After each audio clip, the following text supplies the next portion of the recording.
for King and Country. Narrated by Owen Hurrell. Copyright Edo Projects 2020.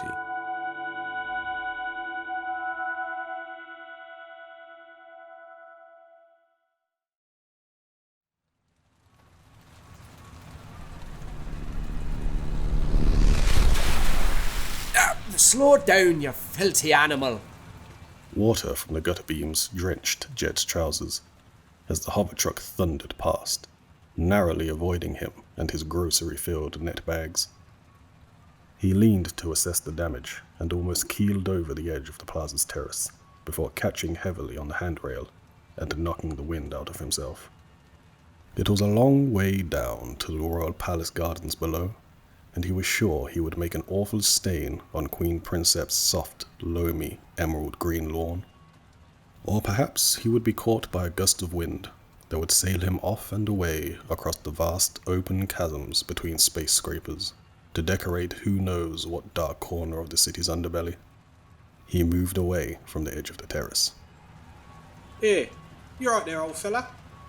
A passerby called out, without going so far as to reach out a hand and steady Jed, or help carry his net bags. In a city this size, even verbal compassion was more than you could hope for, and at first, Jed wasn't even sure the young man was talking to him. He's right. I am an old man, aren't I? Jed gave a short grunt in the man's direction. This was no time to make friends.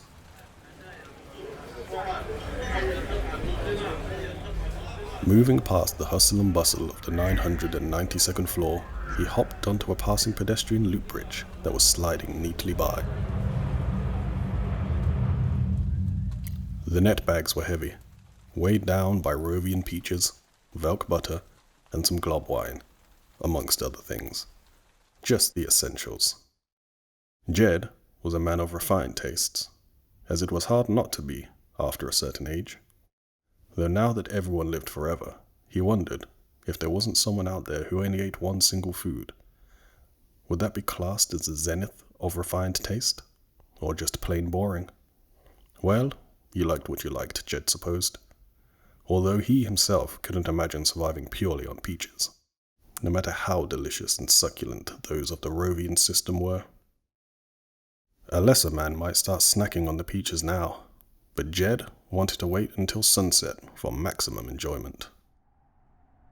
In an hour's time, the bridge would take him to his destination. Time enough to enjoy the view en route, which from the bridge was incredible.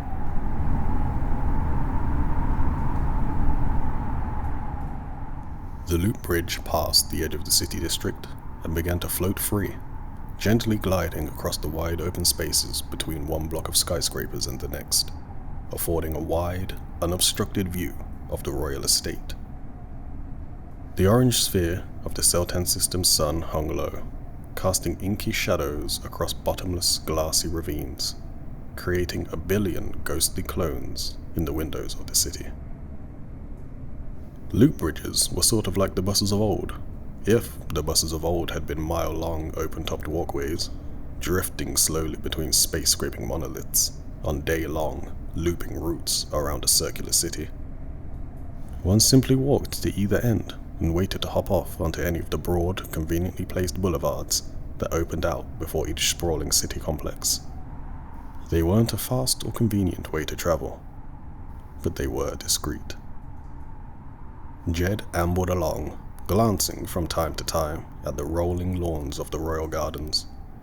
They had taken on that shade of golden green that grass adopts near sunset. The image of a sun setting over grass was comforting. One of the few remaining universal images of the human empire. Something cohesive, serving a base psychological need, Jed supposed. The royal complex had been designed in circular patterns. Spiraling staircases led from the lowest basements all the way up to the circular watchtowers 300 feet above. The gardens were reminiscent of ancient crop circles, each layer within blooming different flowers, creating beautiful Russian doll-like fauna. The entire estate floated on a circular platform right in the center of the city, and represented the apex of magnificence and opulence, that humanity had been able to achieve up to that point.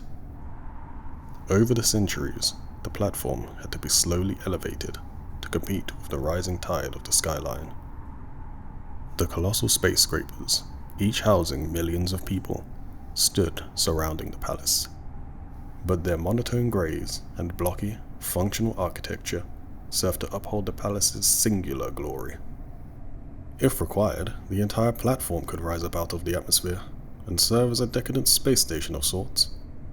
The king and queen had even been known to visit other local worlds, when the royals had cocktail parties and other such meaningless functions to attend, or if they wanted front row seats to witness the death of a star. But today, as planned, they were planetside.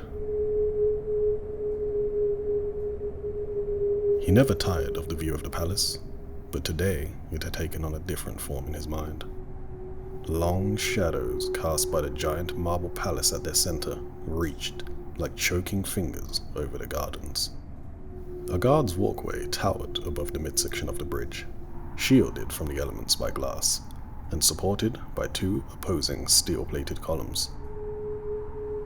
Princeps City was one of the most heavily populated centers in the galaxy, but not many people walked anymore.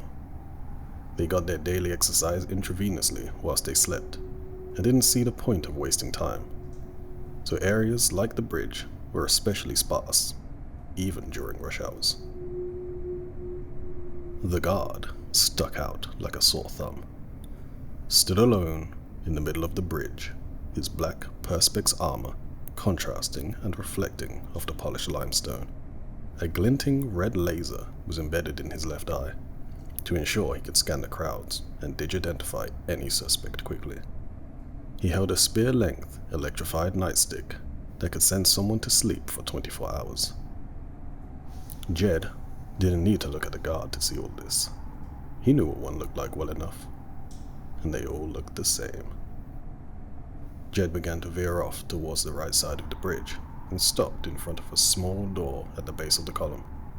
The guard spotted him and called out, "Hey, keep moving, old man." Hold your horses, sonny. I'm just catching me breath. Jed replied as he began rummaging through his net bag. "Horses?" The guard was walking towards him now. Probably a city boy. Jed thought, still rummaging. Now surely you know what a horse is. 4 legs, mane. They like carrots, sugar cubes, long rides into country. You're probably a native boy, aren't you? I said, keep moving, you old sod, or I'll nap ya. The guard leveled his shock stick. Well, that's not very nice, is it? Here, how about a peach? Jed had found what he was rummaging for, and pulled out his fold-em-up good stun-wave shotgun. The guard's organic eye went wide. For a second, he didn't move, stunned by the sight of the OAP wielding a gun that should have toppled him.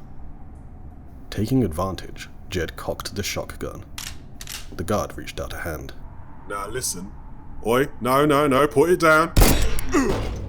Jed unloaded a round into the guard's midriff, the force of the blow folding him neatly in half, just as advertised. Jed hefted the guard's unconscious bulk towards the door. He folded the shotgun and straightened, his back cracking.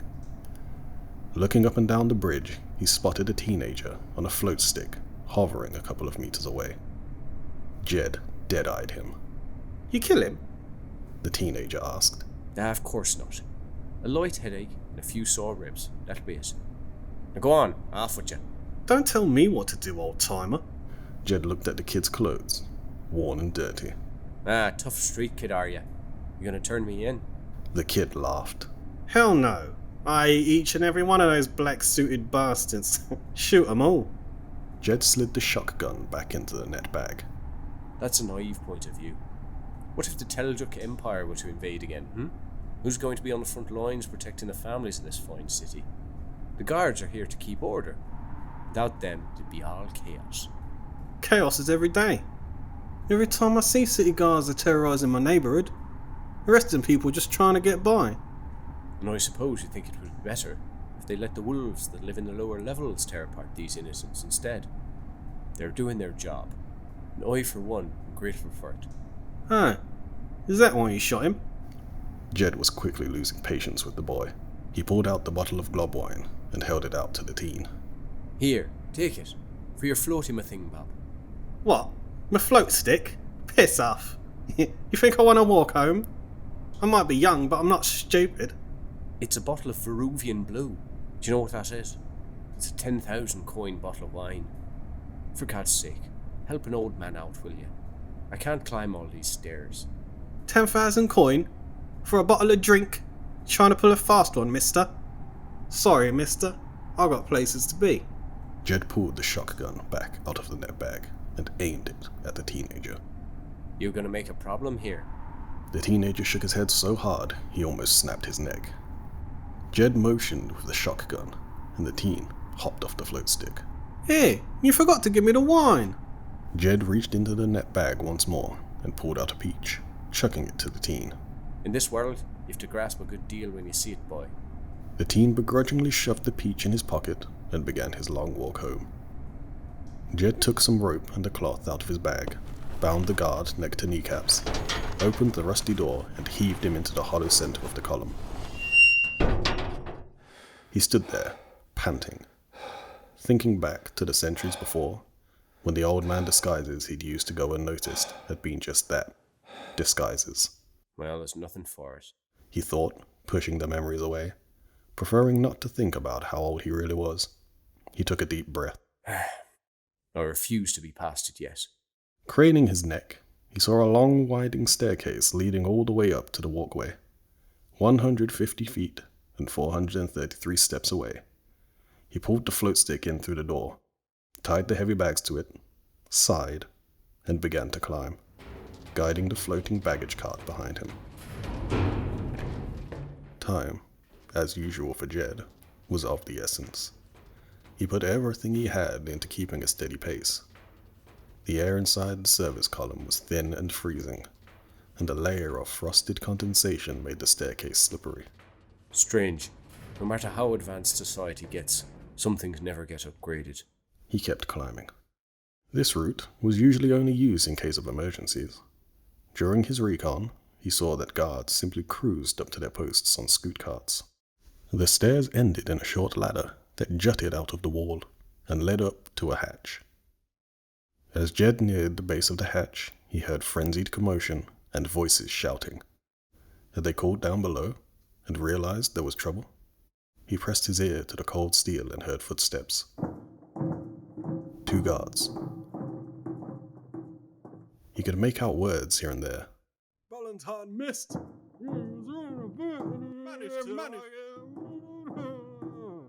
They were talking about sports. Maybe the kid was right about these good-for-nothings, Jed thought. A moment of doubt crept in. He could still turn back at this point, walk back down the 433 stairs, take his peaches, and just go home. But his entire career had been built upon taking such risks, and there didn't seem much point in changing, not this late in the game. He reminded himself why he was doing this in the first place. He needed answers, or rather, he needed confirmation. He had promised himself that he wouldn't pull the trigger until he knew for sure that Queen Princep had betrayed king and country. To get that confirmation, the guards would have to be slept. What about the manager's fault, innit? He swung open the hatch and blasted them both before he was even off the ladder, the force of the fold-em-up goods spinning the slumped guards off their wheelie chairs, folding them to the floor in 2 neat stacks. Jed tossed the heavy gun into the booth and climbed in, pulling the float stick up behind him and pausing to catch his breath. Just as I thought. Unaware and unprepared. Jed muttered in the general direction of the unconscious man. Watching the game on a monitor, drinking steaming cups of coffee, while teenage boys are being mugged directly below. Unbelievable. He checked the time. He had 10 minutes. The castle's east side would be swinging into view soon, and he still had to set up and locate the correct window. He tied the guards, although they should be out for the foreseeable future.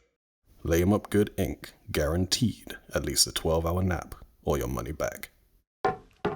He jogged down the walkway to a computer terminal, where taking the butt of the shotgun, he broke the pane of glass behind.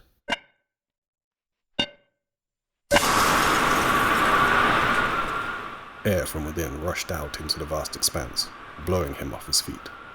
You old twat. He should have closed the hatch first. Crawling back across the floor, he heaved the hatch shut. The air normalized, however, the room was now freezing. He was glad he didn't have a long wait. Taking the shotgun, he expertly switched around the parts and converted it into the dead-em-up good, long-scope, .95 caliber railgun. The castle rotated ahead, the setting sun glinting sharply off the windows of the east side. 5 minutes. He had to wait until the sun passed behind the Sector 9 space scrapers to his rear. He watched as bit by bit the glare ascended, and the palace lights were switched on. Resting the bipod of the gun on the ledge of the window, he looked through the scope, and for the first time in 1,000 years, a gun was trained on Princep Palace. Steadily, he moved the sight, methodically, making sure he had the right room. East wing, 10 up, 5 to the right. The bridge was moving fast enough that he had to keep gently readjusting the scope, but the palace was far enough away that the effect wasn't enough for him to miss the shot. He just had to remember to account for the 2 moving platforms and the intense cold and wind speed at this altitude affecting the trajectory. Old muscles fell into line. He remembered hunting as a child and fighting the Teljuk as a man. He was so occupied with the setup, he forgot he didn't want to have to take the shot. But he had to be prepared, just in case his worst fears were true. The room angled into view, just as the light clicked on. A svelte figure in white appeared, walking towards the full-length window. She drew the lace curtains, obscuring her features. But he already knew. It was her. All he needed was a shadow. Or 2. The bulky silhouette of a Teljuk male joined the queen at the window. Too close for comfort. Jed didn't dare close his eyes or even blink, but it hurt to watch an oath betrayed. He steadied his breathing and flicked on the infrared. His finger moved over the trigger. His rage was building. He waited for the 2 figures to disrobe and become one. The double betrayal was too much. He put the crosshair on the back of the queen's head and pulled the trigger.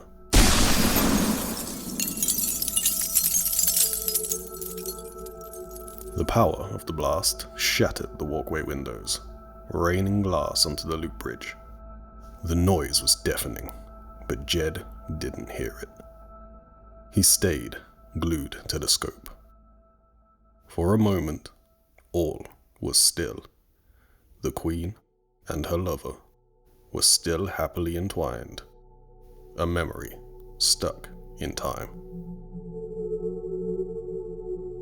2 seconds later, there were white-hot stains on the wall. Jed dropped the gun. He was shaking all over. He didn't know how long he'd sat on the floor, but by the time he found himself stood on top of the walkway, it was getting dark. He looked out over the grand old city. The sky was a ripe pink color. The float stick, buffeted by the strong winds, was tapping at him, as if to remind him of all the good things left in the world. He sat down, cross-legged, took out a peach, and cracked open the wine, drinking straight from the bottle, washing chunks of the juicy fruit down. A last meal of sorts. The sky was dark now. The stars were out in force. Blues and reds slowly drowned them out. From all around, the wind carried the sirens. It looked as though they had dragged out the entire royal guard. Should he jump? Someone had told him once never to go with the first idea that pops into your head. It would be easier for everyone involved. But if he did that, what would become of the city? It might tear itself apart from the ground up. Rather than conspiracy theories breeding distrust, he would prefer it if they had a single target to hate. So, he acted as was befitting of his station, and he waited until he was surrounded by all manner of armed men in armored vehicles. 1,000 guns pointed in his direction. Down! Put your hands on your head! An officer screamed. Jed hadn't taken an order since he was a young man, but he'd never forgotten how. He set the bottle down and placed his hands on his head while the police closed in. Across the open space, the police chief scanned Jed's face. Stop! Stop! Put your guns down, you bloody idiots! It's the king! The use of his title snapped King Jedediah back to reality. He let his hands fall to his face, and he wept, lamenting the loss of his treacherous wife.